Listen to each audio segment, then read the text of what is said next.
Hey, everybody.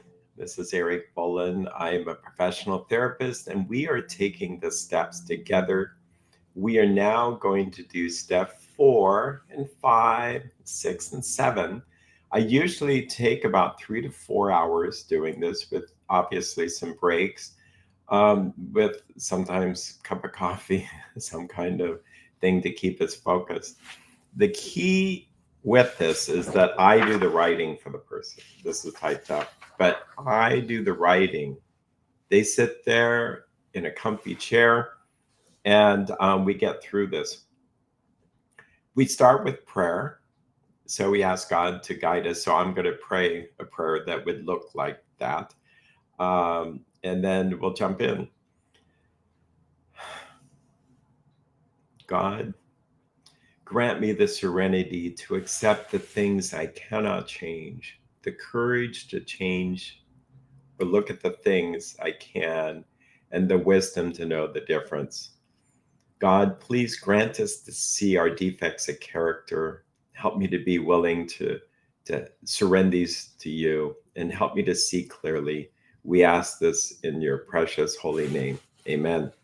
So we will jump into it. So it says, therefore, we started upon a personal inventory. And I'll reemphasize, as we did in the last video, that you've done step 3, where you've turned your will and your life over to care of God. And that it won't have a permanent effect unless you follow it with a strenuous effort to face and to be rid of the things in ourselves which have been blocking us. Blocking us from what? God's power, our connection with Him. It's really about proximity. Getting close to God will be free from liquor or any other drug. We'll be free from ourselves. But if we get far from Him, it doesn't work too well. So therefore, we started upon a personal inventory. This was step 4. A business which takes no regular inventory usually goes broke. Taking a commercial inventory is a fact-finding and a fact-facing process. It is an effort to discover the truth about the stock and trade. One object is to disclose damaged or unsaleable goods, to get rid of them promptly and without regret. If the owner of the business is to be successful, he cannot fool himself about values. We did exactly the same thing with our lives. We took stock honestly. First, we searched out the flaws in our makeup which caused our failure. Being convinced that self manifested in various ways was what had defeated us, we considered its common manifestations. So notice self or pride is what our main problem is. And so resentment is just a subsection of that, or I didn't get what I wanted the past and I'm still grudge holding. And we'll find fears in our inventory. It's just, I'm afraid I'm not going to get what I want. So it's the number one offender. It destroys more addicts than anything else. From it stem all forms of disease. We have not only been mentally or physically ill, we have been spiritually sick. Yeah, for when we have not only been mentally or physically ill, we have been spiritually sick. When the spiritual malady is overcome, we straighten out mentally and physically. In dealing with our resentments, we set them on paper. We listed people, institutions, or principles with whom we are angry. And I literally do this when I'm doing online. It's a lot easier offline, but we go immediately. I read that one section, and then I go to the inventory here. And who am I mad at? So I'm going to be, we'll say our friend Mark. Okay. Mark, who are you mad at? He's going to say my mom.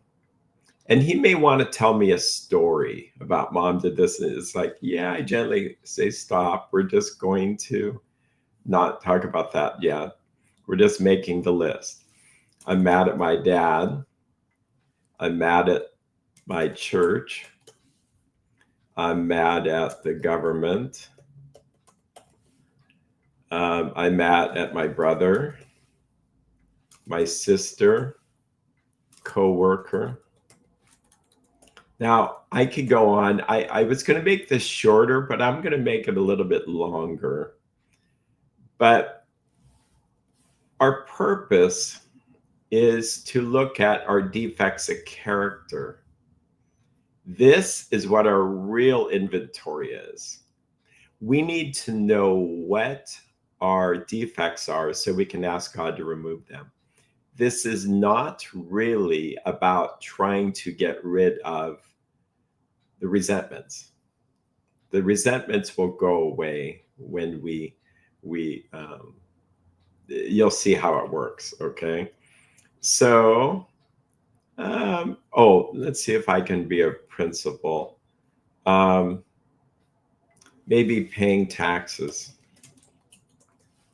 Another one, death. I'm mad because people die. Getting old. Okay. We have people, principles, or institution. Okay. So then I go to the screen again and I read one sentence. Yeah, this is what I do. We asked ourselves, why were we angry? Okay. So I'm going to go back to why I'm angry.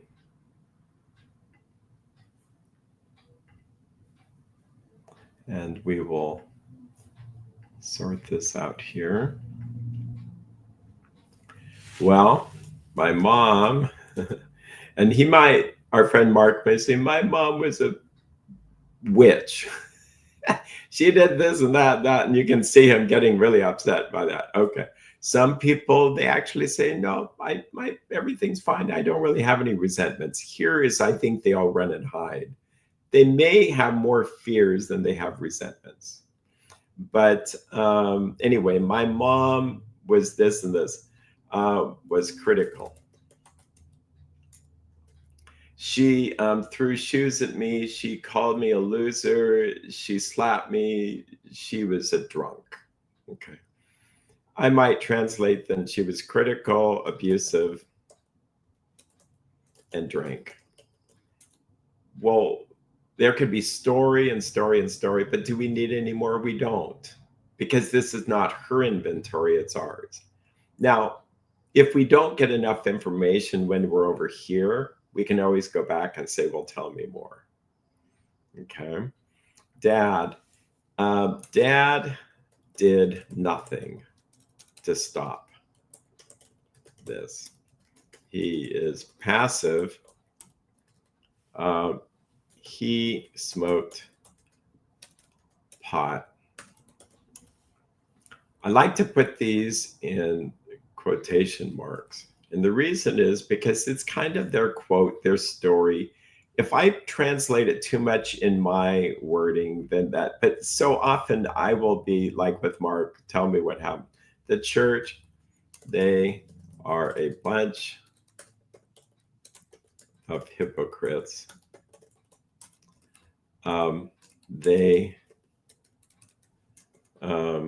The pastor ran away with the church secretary. Okay.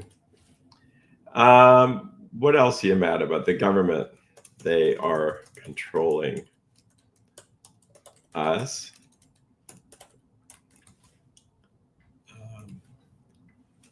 Taxes.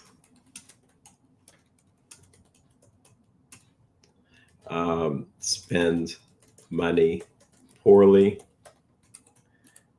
They lie to the public. Both parties fight with each other. They lie. Oh, we already have lie. Let's see what else. You can see this goes on and on and on. And this could actually fuel people's jets to drink or whatever. They are hypocrites. this is contrived, but you'll see themes start to happen. My brother, he was, well, abusive, picked on me, didn't include me, stole my allowance, and manipulated me to not tell mom and dad. Let's actually add to this story divorce. They both got a divorce. Very painful to have that happen. And let's add to this story that since they were separated, now mom was even more abusive and drank, and dad just kind of left. Dad didn't visit me. And you'll hear, start to psychology. I have poor self-esteem. I didn't do that. It's very important to be kind. And as a therapist, it's kind of like, I want to hear that stuff. But for 12 steps, if you start getting into the story, it starts getting bogged down. And my joke is both of us will be drinking at the end of this because we'll be both going, poor me, poor me. As a sponsor, I can feel really mad towards the person. I don't anymore, but there you'll see where there is a spiritual solution. So so it's important to keep the focus on the steps and our ultimate purpose, not on therapy. And yet at the same time being respectful. Sister, and like say, let's add some current stuff here. Brother, still puts me down, competes by sharing how he is so successful.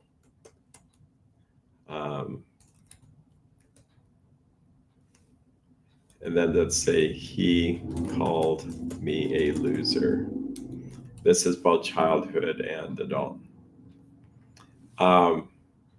Sister tells me what to do. She is always telling me what to do. Now I'm kind of repetitive. She is critical. She drinks. Okay. Coworker. He gets all the good jobs, makes more money than me. Let's pretend I'm in sales.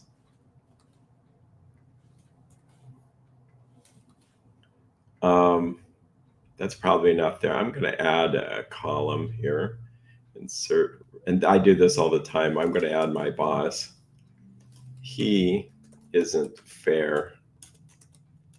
He doesn't manage the company well. I think he is an addict. He doesn't give me any raises. Paying taxes. We kind of dealt with that in the government, but it's kind of like I feel, let's say Mark feels that we should have a simpler tax system. This isn't fair.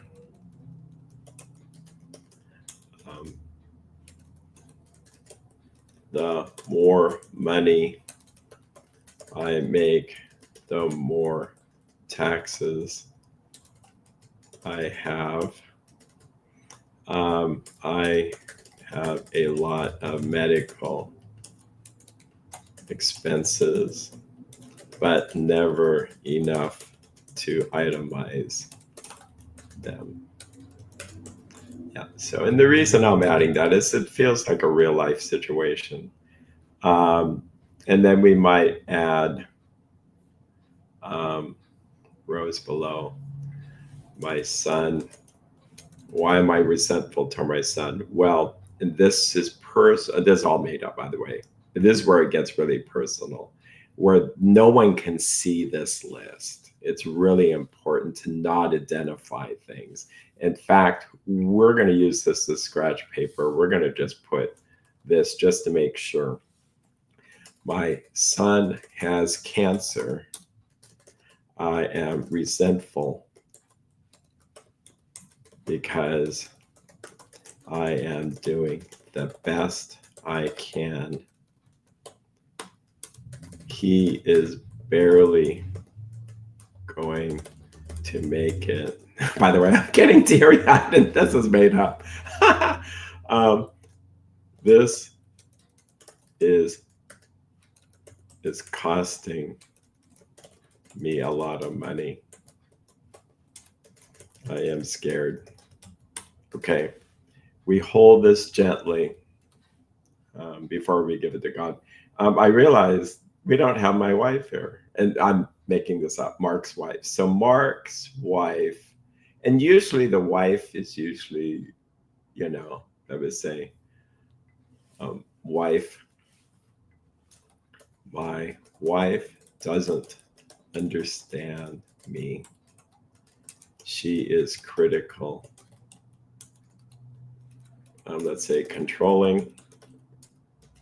She is like my sister and my mother. Okay, there's the psychology thing. We'll put it in there, but we got to be so careful that we avoid psychoanalysis and looking for patterns. Why? Because this is totally not what this is about. That's why we get through these columns quick. It's my inventory. This is probably a good time to say that this is really like an Indiana Jones movie where we go in together, race to get that little skull-like thing, the crystal thing, get out of there. We don't need to have darts flying at us and, oh, look at this artifact, and have big balls rolling down onto us. No, we need to just get in, get out, get the little defects of character, and not let darts with native people running with spears after us. If you start to want to spend time in the jungle, you may not get out. Okay, so that's why the worst thing is here, sponsee, wherever my book went, my big book, here, go do this by yourself. That is incredibly not how they did it. I never recommend that. There are stories of people with a bullet in their head with their forceps sitting next to them. No, we do not do that. It's just, okay, I won't get stuck. There's a principle. I could do a 12-step on a 4-step, is mad at those that don't know what they don't know, etc. Okay. We're going to continue on. Let's see.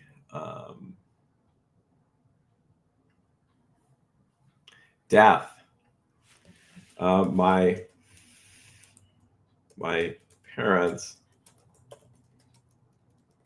are getting older. I don't like the fact that they are going to die. I am especially upset that they are not taking care of their health. They are overeating, drinking, and using marijuana. I will have to take care of them when they have dementia that they self-induced upon themselves. Now, that's what Mark might say. I tried to make it so it felt resentful enough. And I might type that all, but as you can see this here, I might get rid of all this. And I might type it out like this, say, you know, why don't we just say they are not taking care of their health. Anybody who works with me is going to see that I'm constantly retyping some things, not taking care of their health. And yeah, that says it. And it gets rid of some of this inebriated. I guess I'll add back some of that. I am going to have to take care of them and self-induced. We'll come back to that. As I kind of know how this works, you'll see where it goes. Okay. I'm getting things primed up for our defects of character. This is where it starts to turn a better direction.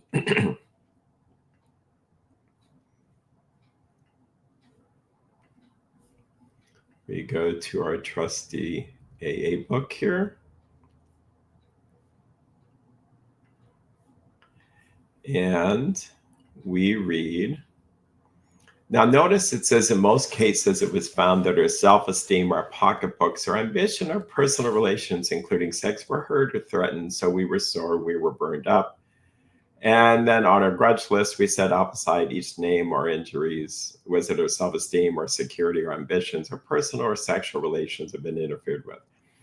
By the way, I learned through AA history that no one did this affects my, and I used to do it for about 10 years. I found it tedious and it's totally unnecessary, absolutely unnecessary. And if anything, it just smacks at psychology. I might make another video as to why, but yeah, nope, we skip all that part. So you see the little inventory here with Mr. Brown, his attention to his, his wife. The guy who's doing this told my wife of my mysteries. Brown might get my job at the dock. So we're going to stick with our list. But so it says we went back through our lives. Nothing counted but thoroughness and honesty.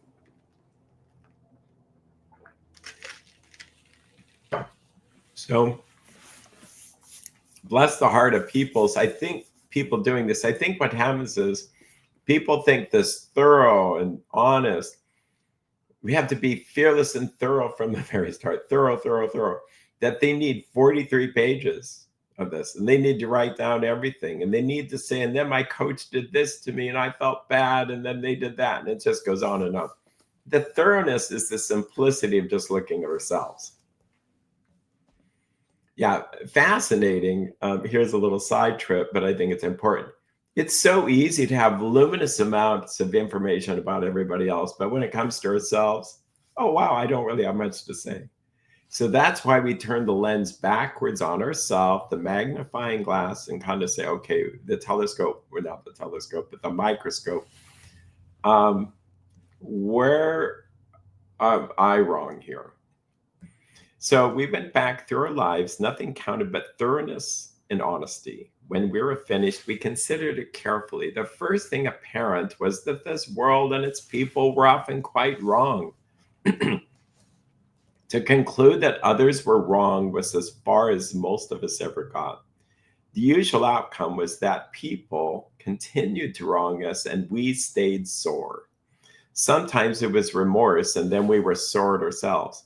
But the more we fought and tried to have our own way, the worse matters got. As in war, the victor only seemed to win. Our moments of triumph were short-lived. I love some writing here, and I use this as in war, the victor only seems to win. Have we ever really won an argument and showed them? I showed them, and then we feel really good. In any war, it seems like the victor only seems to win, whether it's a political race or countries fighting with each other. War is war. And then staying sore. It's as if we were stabbed, someone threw a knife, and instead of me just pulling the knife out, trying to forgive them, I keep the knife in and I'm going to kind of go like this. They did this to me. They did this to me. They did this to me. So I can now drink. They did this to me. And that's actually the problem. We can't get through life without someone hurting us. But just how it works. It's part of maturity. And there's a sense that I was trying to shrink myself down there and make myself smaller. If it was only that simple with a little push of a button. Yeah, that's the problem, is that I hold on to these things. It is plain that a life which includes deep resentment leads only to futility and unhappiness. To the precise extent that we permit these, do we squander the hours that might have been worthwhile. But with the alcoholic or the addict whose hope is the maintenance and the growth of a spiritual experience, this business of resentment is infinitely grave. We found that it is fatal, for when harboring such feelings, we shut ourselves off from the sunlight of the spirit. The insanity of our addiction or alcohol returns and we drink again. And with us, to drink is to die. So if we were to live, we had to be free of anger. The grouch and the brainstorm were not for us. This may be the dubious luxury of normal men, but for alcoholics or addicts, these things are poison. We turned back to the list, for it held the key to the future. We were prepared to look at it from an entirely different angle. We began to see that the world and its people really dominated us. In that state, the wrongdoing of others, fancied or real, had power to actually kill. How could we escape? We saw that these resentments must be mastered, but how? We could not wish them away any more than alcohol or a drug of choice or behavior. So very powerful here. It's a very strong statement, and it's true. If we're going to harbor all this resentment, and even people that might not drink but are harboring all this resentment, this is dry drunk. And it's spiritually not going to help us grow. So to grow spiritually, we have to forgive everybody. That's kind of the punchline. That's the spoiler here, but we'll walk through the process. For when harboring these feelings, to resent means to re-feel. Okay, to re-feel, to sentir in Latin or Spanish or French has roots of feeling. It's where we get the word sentimental. That's a nice sentiment. But if I'm going to re-feel it over and over and over and over, then it's going to harm me. That's kind of what the problem is. And I believe it's addictive, that you just can't stop. That's my experience. And another video on that could be useful, but we're just going to continue on. We have to be free from the grouch and the brainstorm. So brainstorm doesn't mean the newer definition of, hey, I need to brainstorm some cool ideas. No, this is back in this language had to do with the stormy brain that goes up and down, and it just doesn't feel good. So it's constantly looking for some kind of addiction outwardly to make themselves feel better. And that's where, here's a little psychology, I'll squeeze it in, is that we may not like how we feel. And if I'm not sure how I'm going to feel the next 10, 20 minutes, we run to our addiction to make us feel better, whether it's the food, the sex, the spending, the gambling, and it becomes very predictable. The problem is we amnesia how bad it is. We just look for the good in it. This teaches us how to have mood stabilization without a drug of choice, but with a relationship with God. And it really works well. I mean, this list we're going to do really works well for psychology. In fact, with just normal problems, people that are anxious all the time, OCD, angry people. Okay. So this was our chorus. Bill Wilson says, how can we escape this? They must be mastered, but how? And we can't wish them away. Well, this was our chorus. We realized that the people who wronged us were perhaps spiritually sick. Wow. So though we did not like their symptoms and the way they disturbed us, they, like ourselves, were sick too. We asked God to show us them the same tolerance. We asked God to help us show them the same tolerance, pity, patience that we would cheerfully grant a sick friend. When a person offended, we said to ourselves, this is a sick man. How can I be helpful to him? God save me from being angry. Thy will be done. So I put little 1, 2, 3, 4. These are actions. This is the recipe. So I have to see the people on my list are helping Mark. Mark, the people on your list are perhaps spiritually sick. Though you do not like their symptoms, they like yourself. So mom, dad, the church, the government, brother, sister, coworker, boss, wife, they're perhaps spiritually sick. It's that simple. And I do not like their symptoms. That's an understatement. Notice how fascinating. So they see this as sickness, not just a bunch of people trying to do bad things to me. It does work better to see even the most evil person is spiritually sick. And though I do not like their symptoms, they, like myself, are sick too.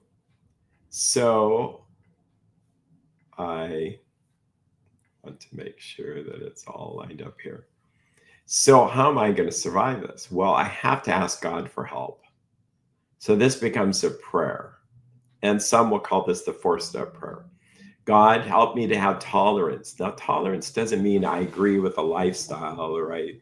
No, tolerance just means that I tolerate whatever they're doing. So if someone's talking incessantly in a car, tolerance would mean I learn to live with that or to work with that experience, or someone snoring at night. If I'm intolerant, I can't take it, and I start to be control freak and start to grab my clipboard and start to want to run the show. Could you stop snoring? Could you stop talking? Actually, traffic, can you start to move the way I want to? And I might want to defy the laws of nature, of reality, and I want to get there in an hour when really it's an hour and a half drive. Okay, that's where it starts to not. And I'm now mad because of the traffic and all that. Yeah, no tolerance. Pity means love. It doesn't mean the pity of I pity the fool or I pity you. No, it's I love means pity. And that's why self-pity could be self-love. Okay. So love, God help me to love the person. Help me to be patient. And patient means to suffer long. It means to surrender. The roots of the word, if you look it up, it's really quite fascinating. To be a patient at a doctor's office means you're surrendering to their care. To be patient in traffic means to surrender to the process, to be able to bear with it and to suffer with it. It doesn't necessarily mean the absence of suffering here. When people are stopped suffering, that's the nature of addiction. I don't want to suffer anymore. Quick, get me something to fix that.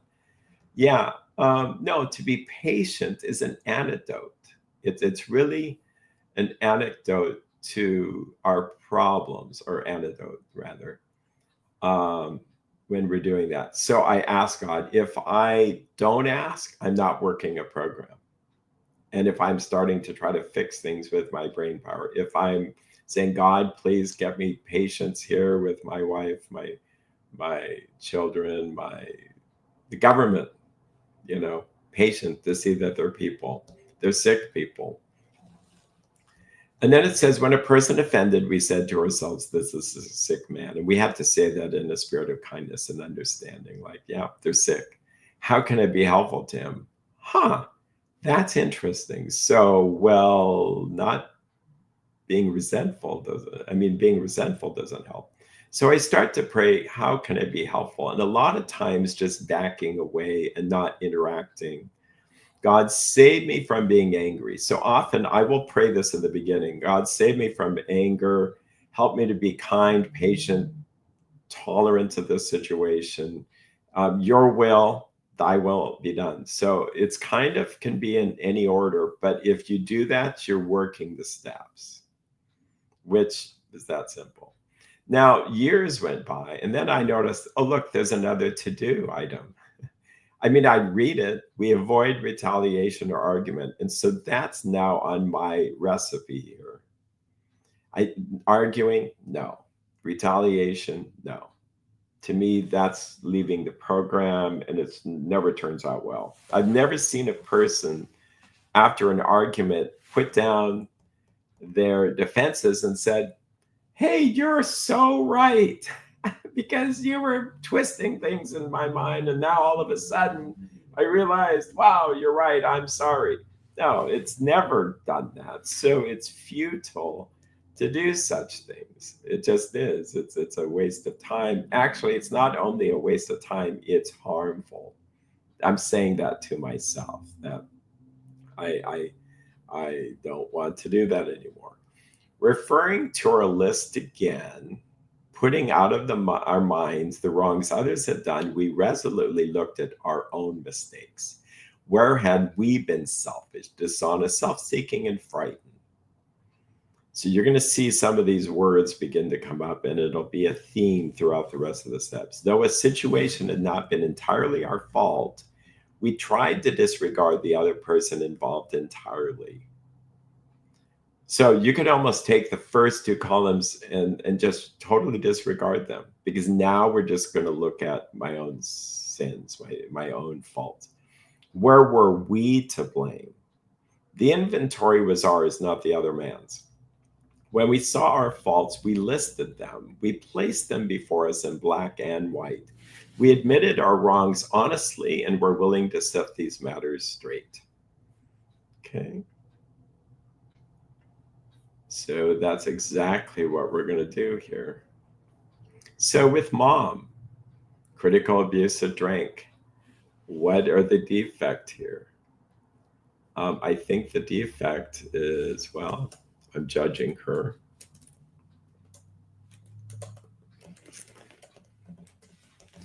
I need to work on my typing here. Judging. I wanted perfection. So I just want a perfect mom that don't have any of these problems. I'm lacking understanding and compassion, so I'm really unforgiving. Lacking understanding. If I could understand mom's plight, maybe I understand why she was so critical, abusive, and drank. It doesn't make what she did right or wrong. It's just that, what's my part in this? Well, I obviously lack understanding because I'm really hurt by this. I wanted her to be a certain way, and I'm perfectionistic. I never wanted her to divorce. Now, as a sponsor, I'll ask Mark, well, was I ever critical? Well, sure. Um, Abusive? And have you ever drank? Well, I drank. So that's where the judging is. And I do the same thing. So I'm going to add critical. Mark is now admitting that he's critical. And we're going to put that in bold. We'll see that certain things just jump out. I think unforgiving is going to be a theme for this imaginary Mark. Dad, he did nothing to do this. He's passive. He smoked pot, divorced. Dad didn't visited me. Unforgiving, just holding on to the knife of what he did. He did to me, and now I'm using my pain to from dad to blame. Oh, look. So that's where this is so realistic. So I start to type what Mark's saying. And it's basically blaming him for my problems. And I might put this him for my problems. Because that helps Mark when he saves maybe the last half of this list. That it's easy to just go the other direction and just look at what everybody did to me. Dad didn't visited me. Now that hurts. There is a wound there. But what can we do about it? Maybe acceptance that Dad is human. So acceptance might, oh, that's actually a virtue. So I'm going to move that over here. We'll save that for later. Sometimes that happens. And it's not wrong, especially when you get good at this. When you're doing this every day, not every day, but when you do this for checkups, you can do these columns similarly. In fact, you can actually do this like this, but I found that there's value to just kind of sticking with the book first, blaming him for my problems. Church, bunch of hypocrites. I'm being critical.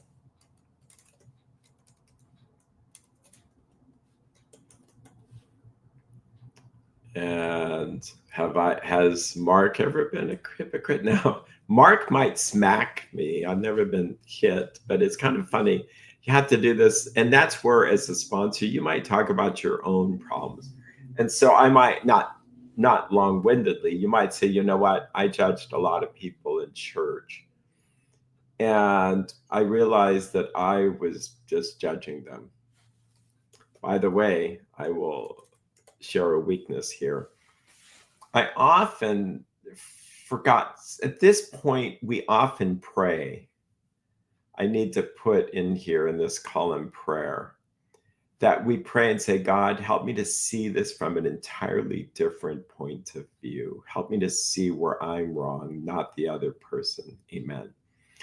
That's a really useful thing to do before you start writing, because otherwise we could be using thinking. And we did pray at the beginning, but praying again, and it really does change something. This is something new. It's often we find ourselves stuck. And then it's like, well, God, please grant us to see. And then ding. Sometimes it's like, whoa, you ask and you shall receive. So ask God to help you see your part in it when doing this. The pastor ran away with church secretary. Let's see, is Mark an alcoholic? Let's make Mark the alcoholic. He's also used drugs. And let's say that he actually struggles with sex addiction. If that being the case, have you ever done something sexual? Yeah, so he's clearly just judging and prejudice. He's just prejudiced against prejudice. The pastor runs away with the church secretary. It seems common, but the reality is there is a real story, real people's lives who have been harmed, lack of compassion and understanding. Again, if we start to think, well, what would help Mark undo all this? If he was compassionate and understanding, it goes away. If he's forgiving, it goes away. Government, they are controlling, and I left out a Y there. They are controlling. Well, at this point, Mark has already said, well, I'm just being critical. What else is new? Like, since when has governments been really healthy? So unrealistic expectations. Why get expectations? Why get hot and bothered when is there a government that's been really healthy out there? Maybe glimpses of it. So kind of perfectionism, but just blaming. I think our friend Mark just likes to blame other people rather than look at himself. is imaginary, but that is kind of a classic alcohol thing to do, to be drinking beer, smoking pot, and complaining of the sad state of the nation. Both parties fight with each other. Well, do you ever fight with your family? Do you ever really get along with your family? And then this is when I made this up. I really thought this would be cool. What's Mark's part in this? Like, this can also be shown as, what is my part in this? What behaviors did he do? Well, with a child, with his parents, he might not have had a part at the beginning, but as an adult, his part is just holding grudges. With Mark, is he praying for the church? Is he praying for the pastor? Or is he just sitting back and judging? And it's like, so he's not, lack of prayer. So like Mark is a person of faith, and you would gently say, well, what part did you have in it? In this case, the government, taxes, spend money. Are you paying your taxes on time? Mark admits, we won't use names, admits to watching hours of YouTube videos about how bad they are. Is that helping Mark's spiritual life to be watching that? One could almost say that it's like political porn. And what it does is it just gets you in a bad way. And it's just resentment. It's just filling your resentment takes. So if you do that, you're not going to feel well unless you're really praying and spiritually person. Brother, he was abusive. He picked on me, doesn't include me, stole my allowance. What's his part in it? Well, I wouldn't say he has a part, because this looks like childhood. But his part is that he is holding a grudge. He's avoiding his brother, his brother. Expectations. He wanted his brother to be this wonderful, kind brother who would include him on things with his friends. And it's our expectations that cause a lot of pain and suffering. They say an expectation is a resentment just waiting to happen. So, we can write a little bit lower, too high, and blaming. What's his side of the street? Well, and this is very common. You might rewrite things, or restate things. I avoid him. So it doesn't have to be perfect. See, notice we have this up here, and so when you go down, what part? Judging.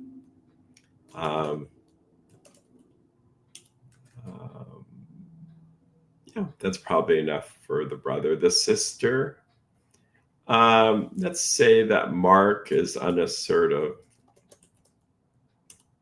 As a child, maybe sister was older, telling him what to do, but now he has the skills. It's like beginning to be like almost wanting a shopping list. I need assertiveness. God, grant me assertiveness. Always telling me what to do. Oh, he's dishonest with her.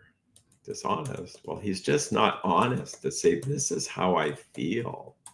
I don't like it when you're telling me how to come to the church picnic and how to do it and this kind of thing, or criticizing my political beliefs or whatever. She is critical and she drinks. I'm judging her, perhaps, seeing her through the lens of her drinking. And this is common. You would think, well, Mark himself drinks. I know, but my drinking's better than hers. So comparing. Aha. Comparing is what came back with him, with his brother. He was comparing himself to his brother, and that's what causes his pain about being a loser. Okay. There's a cute phrase, compare and despair. Yeah. So if you compare, you're going to be upset.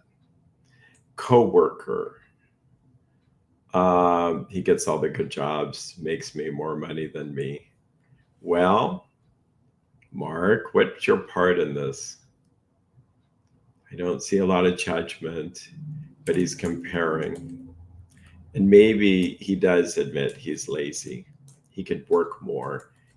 My addiction has caused distraction, and I don't work as hard. Now, Mark might start to feel a little bit upset with himself. Here's the thing, is that you can quickly, as a sponsor, say, but guess what? Over here, you're going to be asking God to grant you action, diligence, and you're going to feel better. Yeah, once you start to get action and diligence in your life, and you're just going to simply ask for it, he'll start to make more money. He'll be shocked. Yeah. His boss says isn't fair. Yeah, he's wanting unrealistic expectations. Life is not fair, people have said. And he's wanting his boss to be a certain way. So he's really controlling, wanting to be a boss himself. Maybe he's unassertive and doesn't really ask for raises. And he just blames rather than take responsibility. And maybe he now has the insight. He lacks insight to see how addiction has caused problems or not problems, but caused lack of growth at work. Denial. So it's funny, this feels like a real person, but it's not. It's totally made up, but it's very common. So we'll come back. Okay, paying taxes. Maybe it's self-pity. He wants, Mark wants, it's the government the way he wants. Unrealistic expectations. And lack of acceptance that this is how it works, unless you're going to really work hard in politics to try to help the government be a certain way. They can do a lot if we let them do that. He has a lot of medical expenses. So this comes back to, wow, well, part of it is lack of trust in God for money. We'll just be fun here. Money, rather, lack of trust in God for money. And in fact, trust in self to make a living. And this is really clear in Debtors Anonymous. It's really a great program, so you can look at that. Son has cancer. I'm resentful. Yeah, this is selfish. And I usually put this in, Mark wants things to be the way they are. And it's self-pity. We're going to add Mark in here, by the way. We'll add him at the end. Often a person can be mad at themselves. Selfish, self-pity, lack of understanding. God help me to understand. And lack of faith. Now I've made these kind of bold. They don't necessarily have to be bold. I think self-pity might be something Mark is big at. Lack of faith. We know that faith's going to help him a lot. So we're going to add that. I bold things so that when there's a common theme, it really helps. My wife doesn't understand. Oh, what's his part? Um, maybe Mark could pray more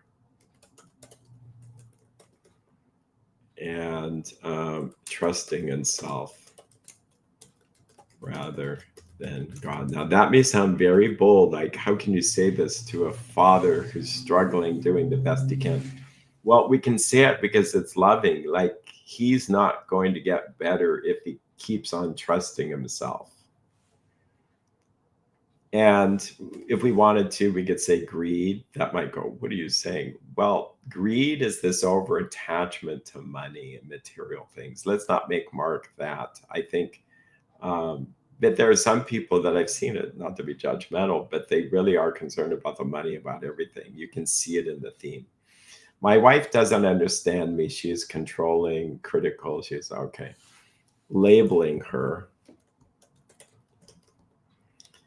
Yeah, and this is something I would be asking Mark after prayer, what do you think? And Mark might say, well, am I labeling her? Or he may scratch his head and I say, well, maybe it's labeling. So it's hard to demonstrate this with one person like myself. But if you had two people, it's really easy to see how it works. We asked the sponsee, what do you think? Well, I'm critical myself.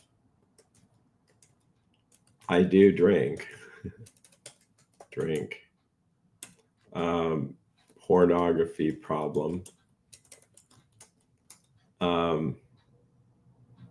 I can be lazy at work and avoid. In fact, avoid could be a big thing. And that's where he stands back, label his wife this way, and he's not going to be controlled by her, so he avoids. Well, little does he realize that's being controlled by her because he's not being a real self. Death, getting old. My parents are getting old. Mark, what do you think? In light of just maybe yesterday having done step 3, we see that Mark wants the world the way Mark wants the world. So unrealistic expectations. Selfish. He wants the world on his terms. I want the world on my terms. And we have to come to a place where we realize maybe God has a better plan than I could ever have. And controlling. Really, ultimately, Mark, in his disease state, wants to go in and take care of their health or make sure that they take care of themselves so he doesn't have to push them in a wheelchair. And so this is kind of smacks of self-pity. And it'll just drive him crazy and to drink himself and maybe overeat and end up with problems. See how that works? We're going to add self.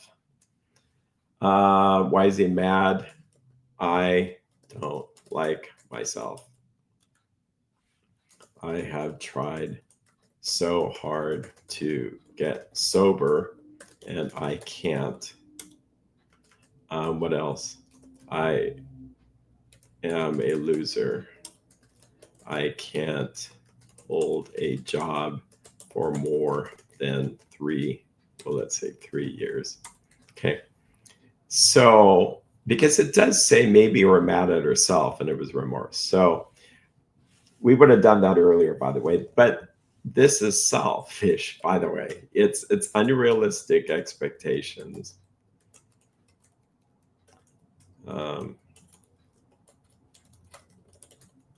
Of perfectionism, comparing. He's comparing himself to others, and that's why he feels like a loser. And laziness. So we translate his I can't hold a job into laziness. And we quickly understand that if he's granted diligence, he'll be fine. He'll be more than fine. Okay, so you guys are doing really good here. This is long.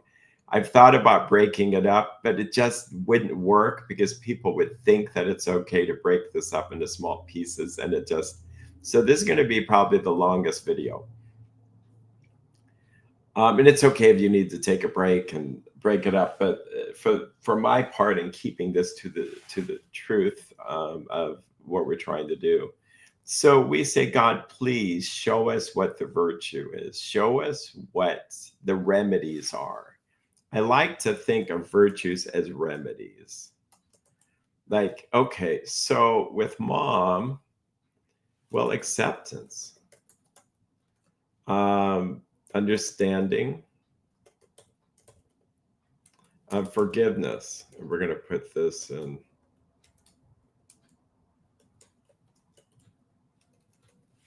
Forgiveness is going to be a repeating theme here.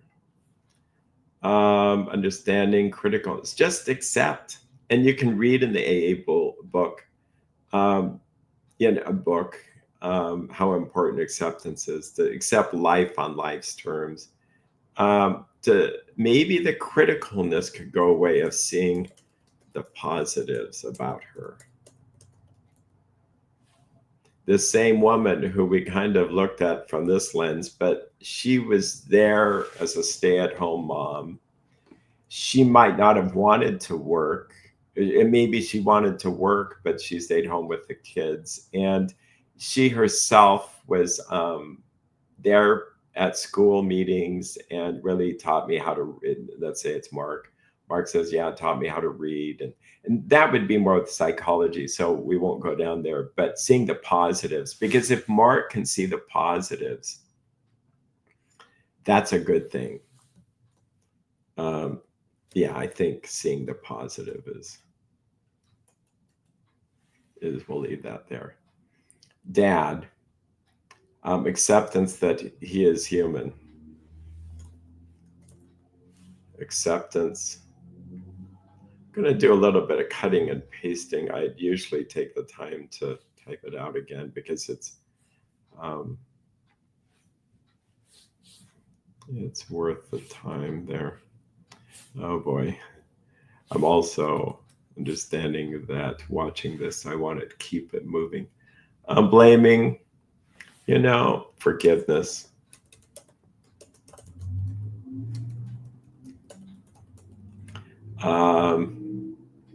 Looking at my own life, not his, is kind of the opposite of blaming. And taking responsibility. So this is going to come out in our step 7 when we say, God, help me to take responsibility for my own life. See, so this is how when you do this in a day, you're going to see how you won't lose steam, and then you won't lose focus rather, and then you'll start to see this critical, judging, prejudice. I need open-minded. Say like Mark needs open-mindedness with sister. So we'll just keep it there, open-minded. Acceptance.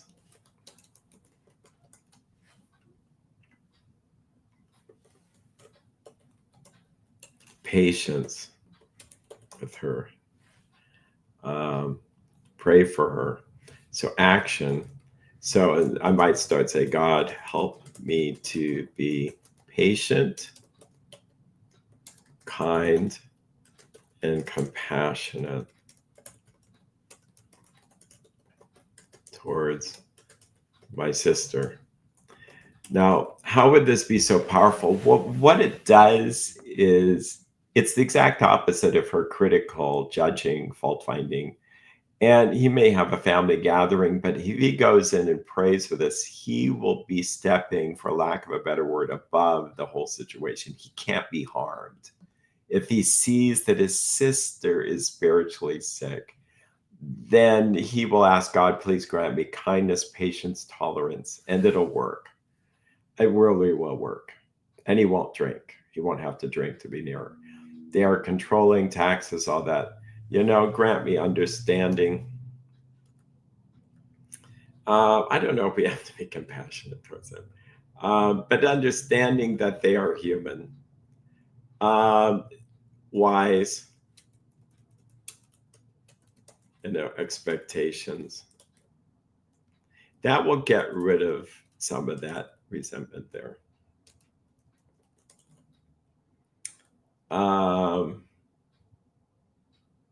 Acceptance. Not that we have to accept what they do. We could be sober, definitely,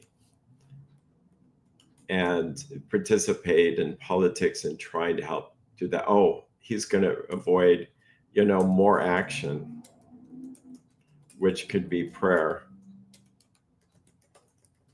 or participating in the solution rather than watching and complaining. Yeah. See how that works? Dad, who was abusive, brother, acceptance. We'd ask Mark, what do you think? And by this time, he may say cut and paste. Lowering expectations. Seeing self accurately without the lens of comparing. Yeah. So help me to just be myself, more assertive in this imaginary, more assertive with brother. Sister, assertive, honest with her, acceptance, patience,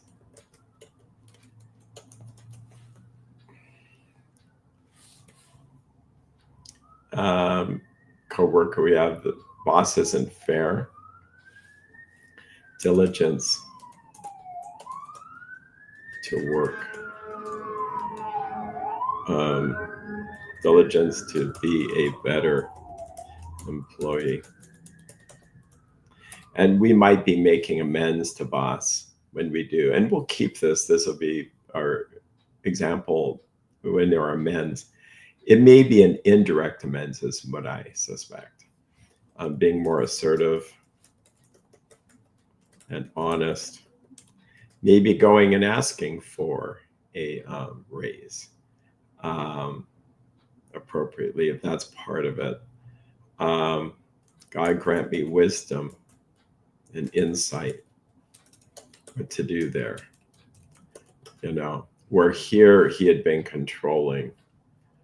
Notice the word controlling, wanting to be the boss, versus what's very powerful is wisdom and insight to do, and so I'm going to turn this God.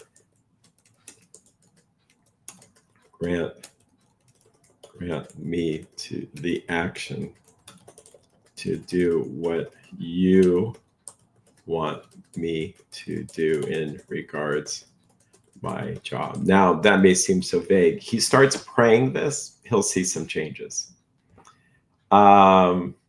Acceptance for taxes. Trust in God for finances, financial help. And maybe just to let go of expectation around taxes. In theory, he could pray and say, God, what do you want me to do? And God actually helps him become a politician, which then helps him understand, he may make a more better tax system, where he writes a letter in that. For medical expenses, he needs to trust in God. That's, again, we're back to here, trusting God for the provision to be able to pay for the cancer treatment. Yeah, and this may take some time. The Son, God, it may grant me love, understanding, strength to do this. Help me be grateful. Yeah. Now we can go back, and it sounds horrible, but he can be ungrateful that he even has a son, that maybe there is some positives there. And it sounds horrible, like really tough, but say like he knows his son might die at 16, but grateful that he had that many years. It's really hard to get that, but only God could grant in this. So not everything needs to be fixed in one day, but sometimes people are able to see this and they have a total spiritual experience as a result of it. If Mark can't, I understand that. Um, my wife doesn't understand me. She is critical, controlling. She is like my sister and my mother. Well, he has to own up to his porn problem and being lazy, so, God, um, help me focus on my sins, not hers. That may sound so simple, but if God does that, understanding, compassion, patience. Let's see, what else did wife do? She's not a drinker, so that's kind of handy. um, oh, and speaking the truth in kindness and love.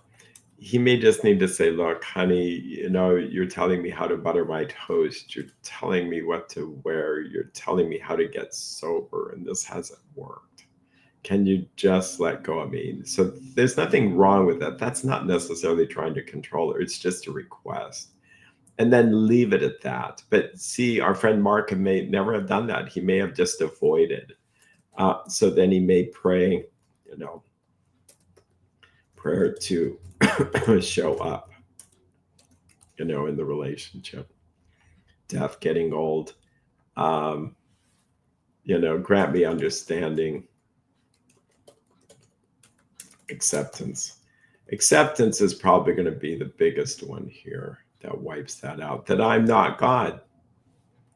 I am not God.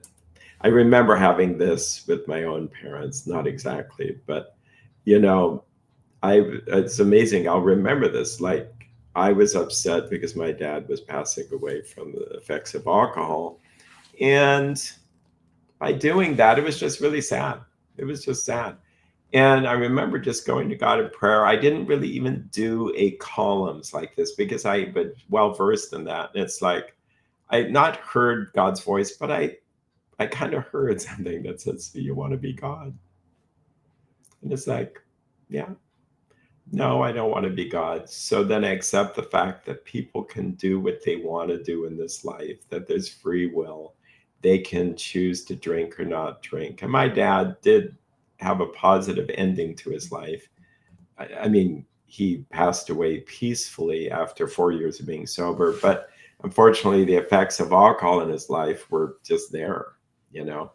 And so I have to accept life on life's terms. I can't be controlling. And I did feel peace come into my life right then and there. I was able to weather the storm. By the way, when we do fourth step fears, I'll talk a little bit about, because I had fears in that inventory experience as well. We're getting through this. So self. Well, I need to be forgiving.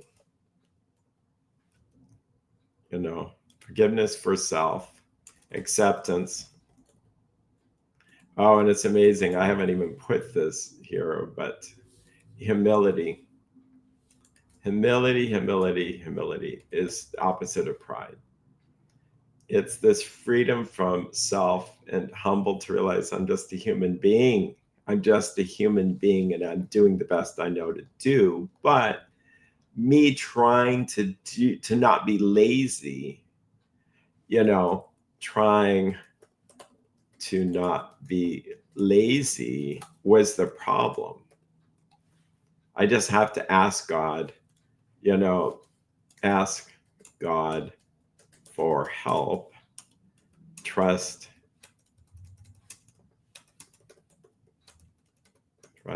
him and not myself. Help me to abandon myself to him. And those are the things. So this is a really good, I'm not patting myself on the back. I'm just saying this is a good, I think, exercise example of how we do steps 4 and 5. You're going to learn in our next video. Usually I take a little brunch or a little lunch here. When I say brunch, it's because often when we start this early, because on a practical level, if I start at 8 in the morning, it doesn't take all day. But we get through this. Like, we did a lot in just an hour and 15 minutes. That's incredible, really. Didn't take months. Yeah, it took an hour and 15 minutes. And now we know what those defects are, so that we would take a little break, come back and do steps 4 again with the fears. Very similar. And then we package it together, and that we conclude with 6 and 7. Are you ready to have these defects removed? Absolutely. Then we pray and ask God to remove them. So with that, you take care. Hopefully, not going to be controlling, but hopefully you take a little break, but then watch how step 4 is done with fears. Take care.